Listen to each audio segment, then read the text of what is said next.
Habang patuloy ang mga investigasyon sa pagkasawi ng dalawang Ateneo players sa Aurora, may hiwalay na hakbang naman ang ginawa ang Department of Labor and Employment.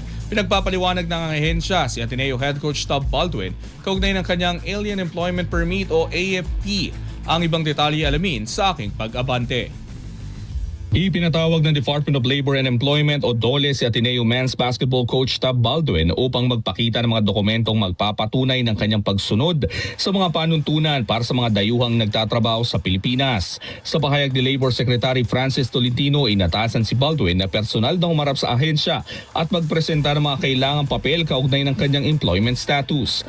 Kabilang sa mga hinihingi ng DOLE ang valid at kasalukuyang Alien Employment Permit, patunay na saklaw nito ang buong tungkulin niya bilang coach at ang kanyang employment contract sa Ateneo.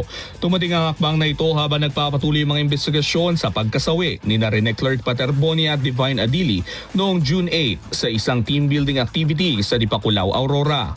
Ayon kay Tolentino, tungkulin lamang ng DOLE na tiyakin sumusunod ang lahat ng dayuhang nagtatrabaho sa bansa sa mga itinatakda ng labor code. Idinagdag pa ng kalihim na kung nag-comply si Baldwin sa lahat ng requirements, wala siyang dapat ikabahala. Hiningan din ng DOLE ng pahayag ang Ateneo coach tungkol sa mga pangyayari sa team building activity kabilang mga hakbang sa supervision at mga safety measures na ipinatupad noon. Samantala, patuloy naman na magkakahiwalay na investigasyon ng Philippine National Police, National Bureau of Investigation, Philippine Sports Commission at iba pang ahensya upang malinawan ang mga pangyayari sa trahedya.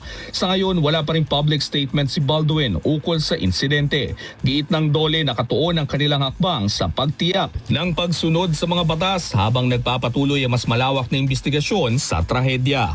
Ako si Sus Valdez, Abante. Manatiling nakatutok sa Abante, sundan kami sa aming mga social media accounts at huwag kalimutang mag-subscribe sa aming YouTube channel, DWAR Abante Radio, para sa mga eksklusibong balita.